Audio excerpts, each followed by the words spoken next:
النبي صلى الله عليه وسلم بعثت معلما أو كما قال صلى الله عليه وسلم.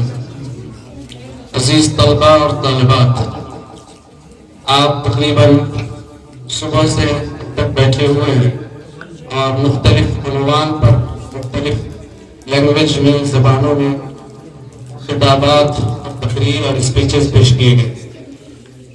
میں شروع ہی سے اس میں حاضر تھا اور پورے پروگرام کو تفصیل کے ساتھ دیکھا. الحمدللہ یہ ایز اے ممتحن اور ایز اے حکم یہ تأثر رہا کہ ہر اعتبار سے بچوں نے ایسا پروگرام پیش کیا کہ نمبر دینے والے حکم حضرات کو جھجک محسوس ہو رہا تھا اور یہ اس کیفیت پہ نہیں پہنچ پا رہے تھے کہ کس کو کس پوزیشن میں لائے اور کس کو کتنا نمبر دے سکے. اس لیے جن لوگوں کا پوزیشن آیا ہے یا جن لوگوں کا نہیں آیا ہے وہ بھی مایوس نہ ہو.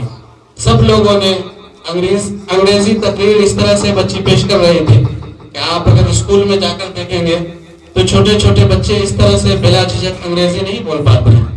وہ خاص طور سے بہار اسکول کے اندر جو بہار اسٹیٹ کا اسکول چلتا ہے اس میں تو انگریزی انتہائی ویک ہوتا ہے.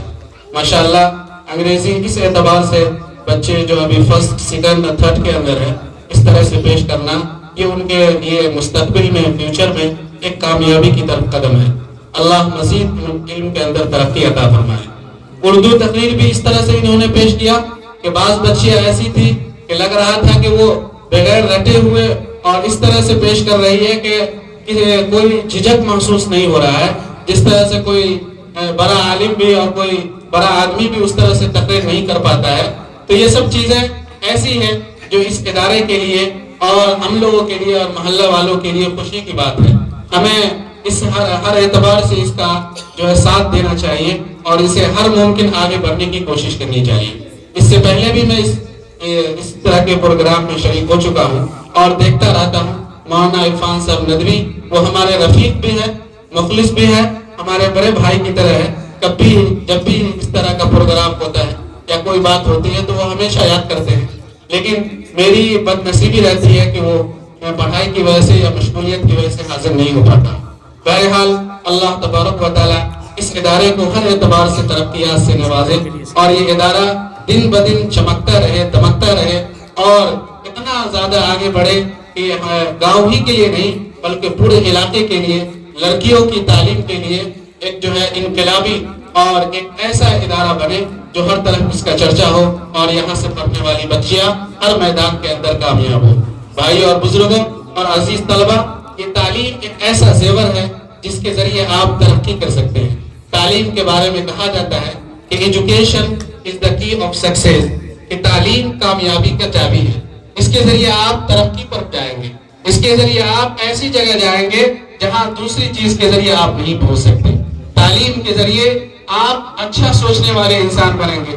تعلیم کے ذریعے آپ کو یہ پتا چلے گا کہ ہم کو کیسے زندگی گزارنا ہے، ہمیں بڑوں کے ساتھ کیسے رہنا ہے، چھوٹوں پر کیسے شفقت کرنا ہے، معاشرے والوں کے ساتھ کیسے رہنا ہے، والدین کا کیسے احترام کرنا ہے. یہ ساری چیزیں ہمیں تعلیم بتائے گی. اگر تعلیم نہیں ہوگا تو پھر ہم انسان کہلانے کے لائق نہیں، ہم جانوروں میں شمار ہو جائیں گے.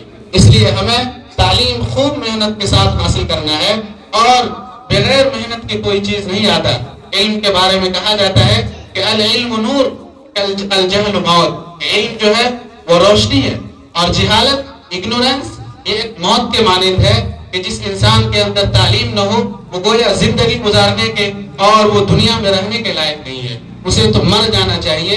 اس لیے ہمیں اس کی نزاکت کو، اس کی اہمیت کو سمجھنا ہے اور خوب محنت کے ساتھ پڑھنا ہے.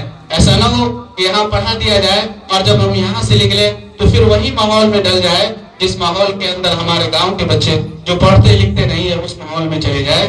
بلکہ اس کا اثر ہمارے راستے پر بھی ہونا چاہیے. گھر پہنچے تو ہمارے ماں باپ اور ہمارے گارجین کو ایسا لگے کہ ہمارا بچہ پڑھ کے آیا ہے اور تعلیم کا زیور سے آراستہ ہو کے آیا ہے.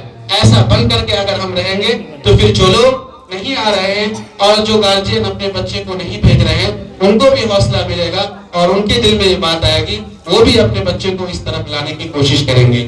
اس لیے ہمیں خوب محنت کے ساتھ پڑھنا ہے اور کسی کے دل میں یہ بات نہ آئے کہ ہمارا نمبر نہیں آیا، ہماری پوزیشن نہیں آئی، تو اس کے دل میں جو ہے کمی کا احساس ہو اور مایوسی کا شکار ہو، ایسا نہ ہونا چاہیے۔ اور جن کی پوزیشن آئی ہے ان کے دل میں یہ نہ ہو کہ اب ہمیں پڑھنے کی ضرورت نہیں ہے، ہم تو کامیاب ہو گئے، سب لوگوں کو معلوم ہو گیا، نہیں، بلکہ دونوں آدمی کو، دونوں طرح کے طالب علم کو محنت کے ساتھ آگے بڑھنا ہے۔ اللہ تبارک و تعالی ہمیں کہنے سے سننے سے زیادہ عمل کی توفیق عطا فرمائے، اور آپ لوگوں کو اللہ تبارک و تعالی علم نافع عطا فرمائے، کہ ہر اعتبار سے یہ ادارہ چمکتا رہے، یہ ہم لوگوں کی دعا ہے۔ اللہ تبارک و تعالی ہم سب کی جمع ہونے کو قبول فرمائے۔ وآخر دعوانا